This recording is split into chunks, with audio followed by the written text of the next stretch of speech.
Bonjour à tous, bienvenue, nouveau numéro d'Afrique sur i24 News qui va vous emmener cette semaine en Ouganda dans les pas d'une délégation du mouvement israélien Keren Hayesod. C'est parti pour les titres. On vous emmènera pour la première fois sur les lieux mêmes de la prise d'otage de l'aéroport d'Entebbe en 1976, là où les commandos israéliens avaient libéré une centaine d'otages.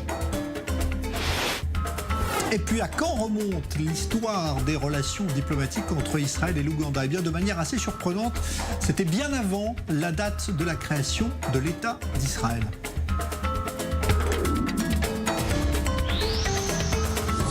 Alors tout d'abord, indication cartographique pour vous aider à mieux situer l'Ouganda sur le grand continent africain. Vous voyez qu'on est dans l'ouest de l'Afrique, un pays qui connaît de grosses difficultés économiques puisque vous allez le voir, pour ses plus de 40 millions d'habitants, eh bien le revenu moyen par habitant n'est que de 1820 $ par an, un peu plus de 50 $ mensuels, et c'est évidemment bien en dessous de la moyenne même du continent africain. Principale ressource, l'agriculture, même si le tourisme se développe peu à peu, et puis une religion très majoritairement présente. Il s'agit du christianisme. On en reparlera d'ailleurs dans un instant. Mais d'abord, pour la première fois, eh bien, une caméra autorisée à filmer sur le site de la prise d'otage d'Entebbe en Ouganda. C'est là, le 4 juillet 1976, dans la nuit, que des commandos israéliens parviennent à ruser à la fois les gardes ougandais et les terroristes pour finalement donner l'assaut et libérer une centaine d'otages d'un vol Air France qui avait été détourné quelques jours plus tôt. Reportage sur place, Pierre Clochenler. Quelques kilomètres à peine séparent l'aéroport international d'Entebbe de l'aéroport militaire construit dans les années 1960 par les Israéliens. Pour les membres de cette délégation de Juifs de France, la visite des lieux du raid légendaire est une sorte de pèlerinage, un devoir de mémoire. Le frère de Francis Kaufmann, Jacques, et Diane, son épouse, faisaient partie des otages français libérés avant l'opération israélienne. Il y a de l'émotion parce que je sais ce qui s'est passé. Pour mon frère, finalement, et ma belle-sœur, quand ils racontent, c'était une aventure pour eux. Bon, à parler des moments très durs qu'ils ont vécu, là, ils se sont même posé la question si vous devez rester ou pas, mais ils avaient peur de se faire descendre. 3 otages israéliens périssent dans l'échange de tirs. Le 4e otage, Dora Bloch, est hospitalisée à l'hôpital Mulago de Kampala. Elle sera assassinée de sang-froid par les sbires du dictateur ougandais Idi Amin. Le docteur Kimala Nsubuga est alors chargé d'identifier le corps de la victime. Avec les policiers, j'ai trouvé, reposant sur le dos, le corps calciné de la dame. Ils l'avaient arrosé au pétrole. Je dis alors aux policiers, vous avez brûlé le corps pour étouffer l'affaire. Une semaine après, des gars débarquent chez moi, des soldats. J'ai décampé. Ils voulaient vous tuer? Bien sûr. La piste d'atterrissage, les traces de balles sur les murs de la tour de contrôle, les cicatrices des combats, tout y est, comme figé dans le temps. Pendant des années, les relations entre les deux pays se sont cristallisées autour d'un homme, Idi Amin, et d'un événement, ce qui s'est passé ici en 1976. Pour l'un des fils d'Idi Amin, le despote déposé en 1979 était naïf, l'ami obsédé d'Israël, l'ennemi juré d'Israël. Le début de la fin, c'est l'humiliation de 1976. Pourquoi les Ougandais commémoreraient-ils un raid qui a coûté la vie à une vingtaine de leurs soldats? On est dans un pays où, manifestement, les gens admirent Israël. Aussi pour un épisode qui a ridiculisé l'Ouganda. Les Israéliens ont été capables de venir chercher ici les leurs. La défaite d'Idi Amin n'est pas celle de l'Ouganda, disent ceux qui se considèrent eux-mêmes victimes du tyran. Pour eux, la mémoire est avant tout un acte de foi. Nous qui vivons dans la crainte de Dieu, savions que c'était mal. Les Israélites sont les enfants de Dieu. Même Idi Amin le savait. En bordure du lac Victoria, l'aéroplage d'Entebbe est une aire de divertissement plutôt insolite. Des carcasses de MiGs ougandais détruits au sol lors du raid jonchent les lieux. L'effigie de Yoni Netanyahou trône parmi les leaders panafricains de l'époque. L'ambiance est à la fête. Non loin de là, les représentants de la délégation déposent une gerbe de fleurs au pied de la tour de contrôle, s'y recueillent. Un dernier salut en hommage aux victimes, un dernier baiser sur ce mur de la mémoire, d'une mémoire partagée. Voilà, c'est le premier d'une série de reportages réalisés par Pierre Clochendler en Ouganda, donc avec le Keren Ayesod que vous verrez dans le magazine Afrique. Je vais me tourner maintenant vers Paris où nous attend notre premier invité, Francis Kaufmann, qu'on a vu brièvement d'ailleurs dans ce reportage. Bonjour à vous, Francis Kaufmann. Vous êtes donc membre de cette délégation du Keren Ayesod. Je voudrais d'abord vous demander ce que ça vous a fait de vous rendre sur ce lieu où vous avez en plus, vous, un lien sentimental, puisque votre frère, comme on l'a entendu, et son épouse étaient parmi les otages. Qu'est-ce que ça vous a fait de vous rendre sur place plus de 30 ans après? Ben écoutez, d'abord, c'était une grande curiosité.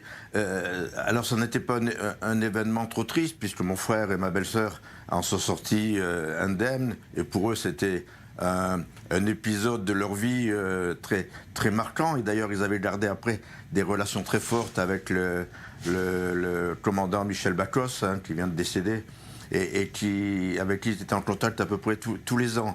Donc pour eux, c'était quelque chose de fort, et pour moi, c'était évidemment un grand moment de curiosité et aussi d'émotion, parce que pour chacun d'entre nous, on a cette fierté d'un raid qui est resté mythique dans notre conscience collective.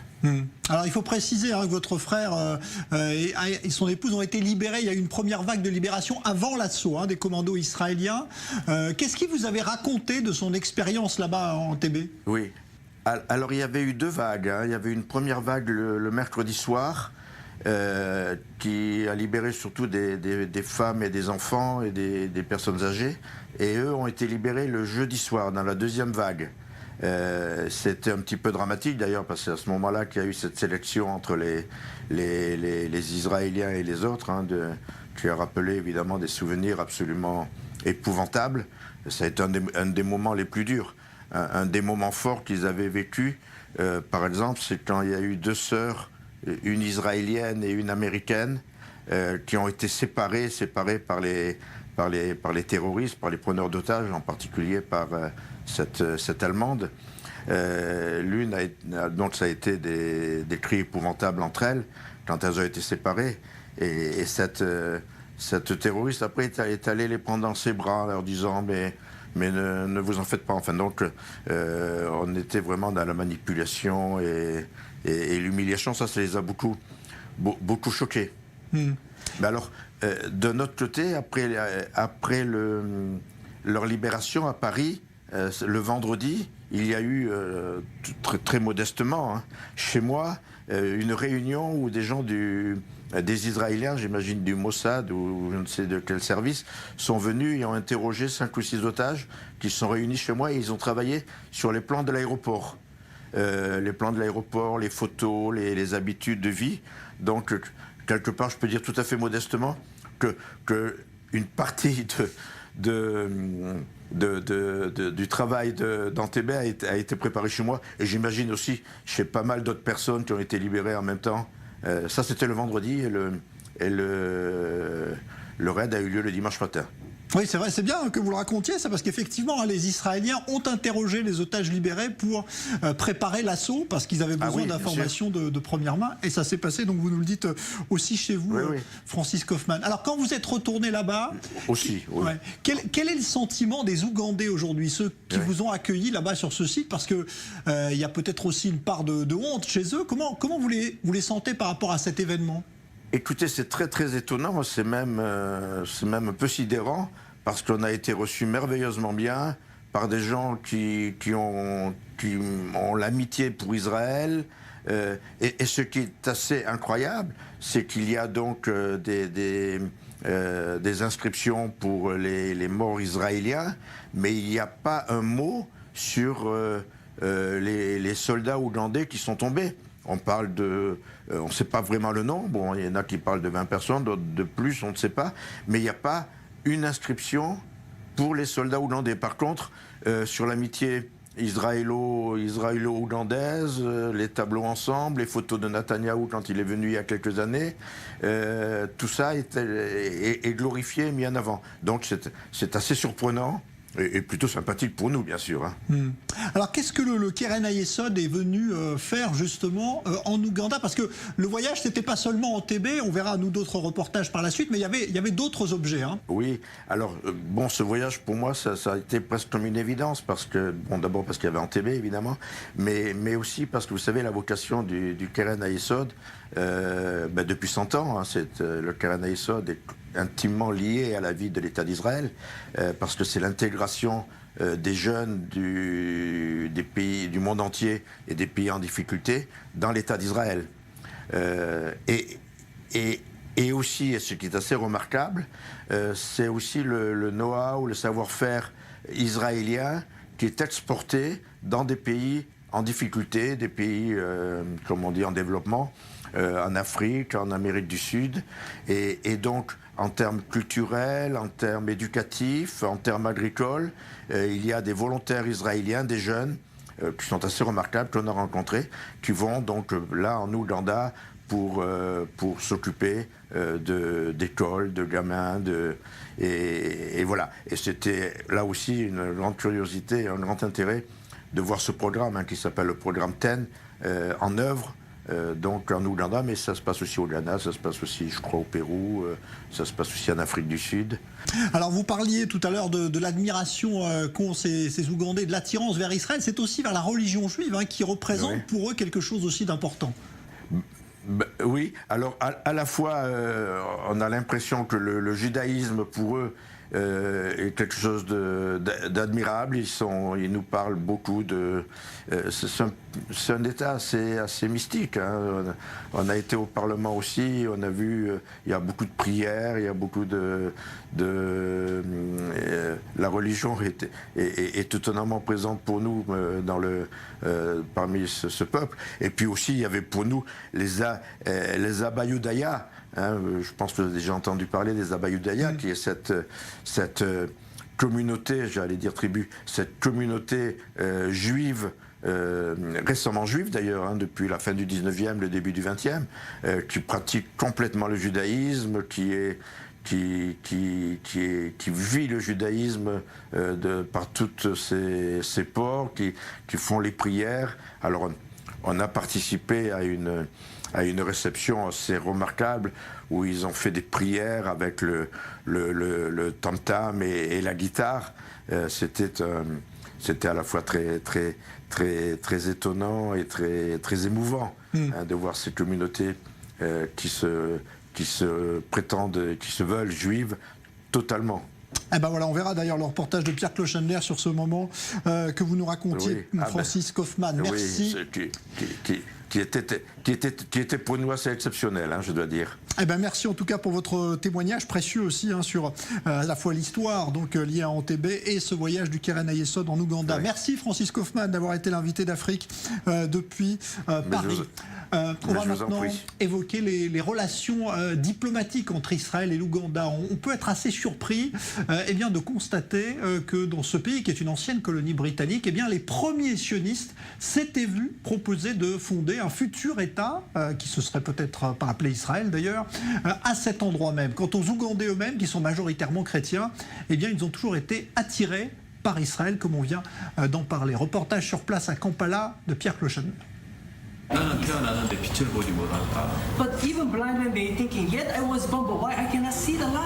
C'est une tradition parlementaire. Une fois par semaine, les députés du lobby pro-israélien ougandais se réunissent pour un petit déjeuner arrosé d'un sermon. Aujourd'hui, celui du Dr Lee, pasteur sud-coréen. Ces députés n'ont aucune hésitation à mettre en exergue leur foi chrétienne lorsqu'il convient de souligner les liens de leur pays avec Israël. Nous avons de solides relations avec Israël et nous avons toujours su qu'Israël était le premier-né et que l'Ouganda était le second.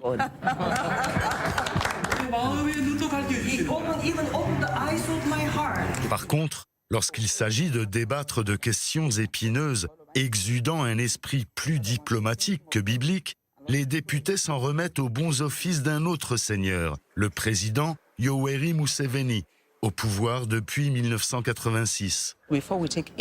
Avant de prendre telle ou telle mesure, l'exécutif et le cabinet doivent d'abord faire une évaluation. Quand le gouvernement reconnaîtra que Jérusalem est la capitale d'Israël, l'ambassade ougandaise y déménagera. Les chrétiens représentent 85% de la population ougandaise. Autant dire que les Ougandais ont la ferme conviction que lorsqu'ils bénissent Israël, ils sont eux-mêmes bénis. Les Ougandais suivent Israël au mot et à la lettre, en l'occurrence ceux de la Bible.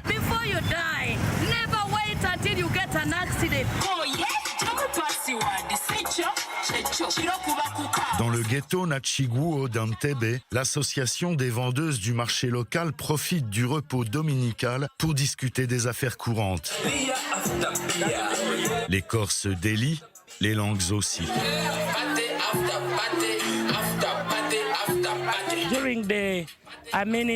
Pendant les guerres d'Idi Amin, Israël a aidé les Ougandais à se débarrasser de ce mauvais leader et de son régime. Nous souhaitons qu'Israël conseille la direction ougandaise actuelle. Les Israéliens sont des gens bien. Le problème, pourquoi passent-ils leur temps à attaquer Gaza? Israël peut au moins nous aider dans les domaines des sciences, de la technologie, de l'agriculture et de l'éducation. Perle de l'Afrique, terre promise et terre sainte. Ce qui les lie, c'est plus un rapport entre foi et raison qu'une simple histoire d'amour. Pour parler de ces relations entre Israël et l'Ouganda, on a le plaisir de recevoir l'une des plus grandes spécialistes de l'Afrique en Israël, le professeur Galia Sabar. Bonsoir. Bonsoir. Vous avez enseigné pendant très longtemps à l'université de Tel Aviv. Aujourd'hui, vous dirigez le centre académique Rupin, qui est une université en Israël. Vous connaissez très bien cette région de l'Afrique, là où se trouve l'Ouganda. On vient d'entendre dans le reportage de Pierre Clochenler beaucoup d'amour dans les paroles des habitants d'Ouganda envers Israël, lié au fait qu'il soit chrétien. Est-ce que ça résume un petit peu la situation, l'état des relations aujourd'hui entre les deux pays, professeur? Je pense qu'ils admirent le peuple de la Terre Sainte et je crois qu'à la base de cette admiration, il y a l'idéal chrétien de cette terre. Mais en plus de ça, il y a plusieurs autres choses que les Ougandais admirent. Le fait qu'Israël a su conquérir le désert, les compétences du pays dans des domaines comme la high-tech et les technologies agricoles, l'idée que les Israéliens sont le peuple du livre, des gens érudits, des intellectuels. Donc, je crois que l'admiration naît de toutes ces spécificités, ajoutées au fait que nous sommes puissants, sur le plan militaire notamment. L'aspect de peuple élu, d'intelligence, du sens de l'innovation et de force, à mon avis, c'est le mélange de tout ça qui crée cet amour pour le peuple d'Israël. Et je ne parle pas seulement du peuple ougandais. Alors, c'est vrai que quand on parlait de l'Ouganda avant, on avait l'image simplement d'Entebbe et de l'opération à Entebbe, mais aujourd'hui, il y a une vraie relation politique entre les deux pays. Oui, comme je l'ai dit tout à l'heure, je crois qu'il y a un lien avec la capacité et la force militaire d'Israël. Bien sûr, les souvenirs de l'opération Entebbe sont restés dans les mémoires. Et même pour les gens qui ne sont pas nés dans ce pays, cet épisode a une vraie résonance. Mais je pense qu'aujourd'hui, ce n'est qu'un chapitre de l'histoire. Et tout ce qui s'est passé depuis est beaucoup plus vaste et plus profond que cette opération. Alors c'est vrai que l'Ouganda est un pays très pauvre, on l'a dit, avec un revenu par habitant très bas. Est-ce qu'Israël peut apporter beaucoup à ce pays aujourd'hui? Est-ce qu'il le fait d'ailleurs? Je crois que la grande coopération qui existe entre les deux pays commence avec l'irrigation, les technologies de l'eau, la high-tech, c'est-à-dire des domaines où le peuple ougandais a de véritables besoins.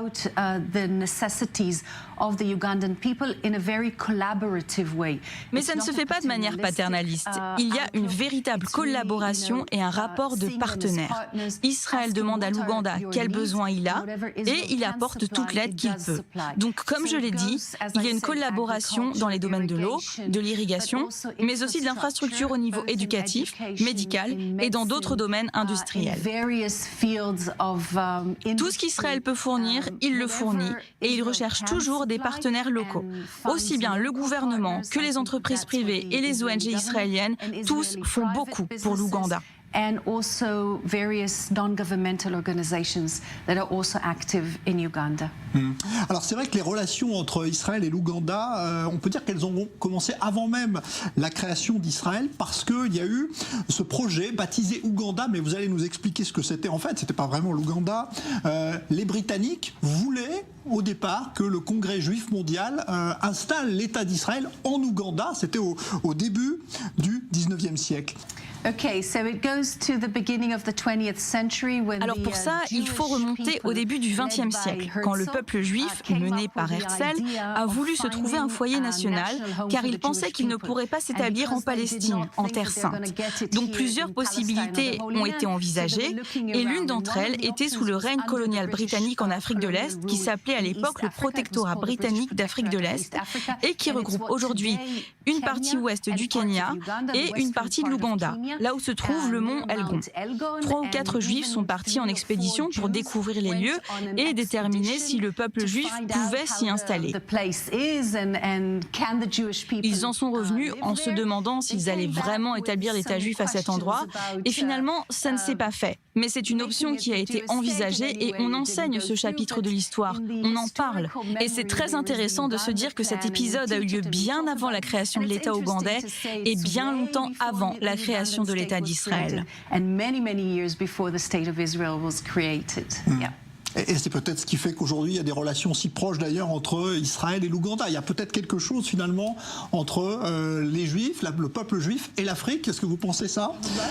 I guess there is, but I think it's more. Je crois qu'il y a quelque chose en effet, mais on parle de ce plan ougandais davantage en Israël qu'en Ouganda. Vous savez, il y a des Juifs ou des Ougandais qui affirment qu'ils sont Juifs, les Abba Yudaya.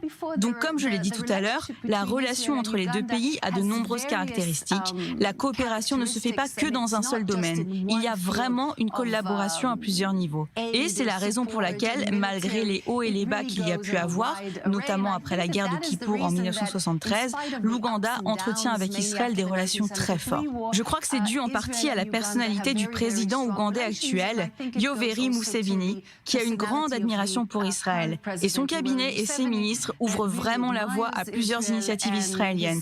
Donc oui, on peut dire que ça remonte à l'époque du plan ougandais, mais aujourd'hui, c'est bien plus que cela. Je voudrais vous demander pour terminer, Galia Sabar, puisque vous êtes professeur d'études africaines, et on voit que beaucoup d'Israéliens sont attirés par l'Afrique. Qu'est-ce qui vous a amené à vous consacrer dans votre métier presque entièrement à l'Afrique?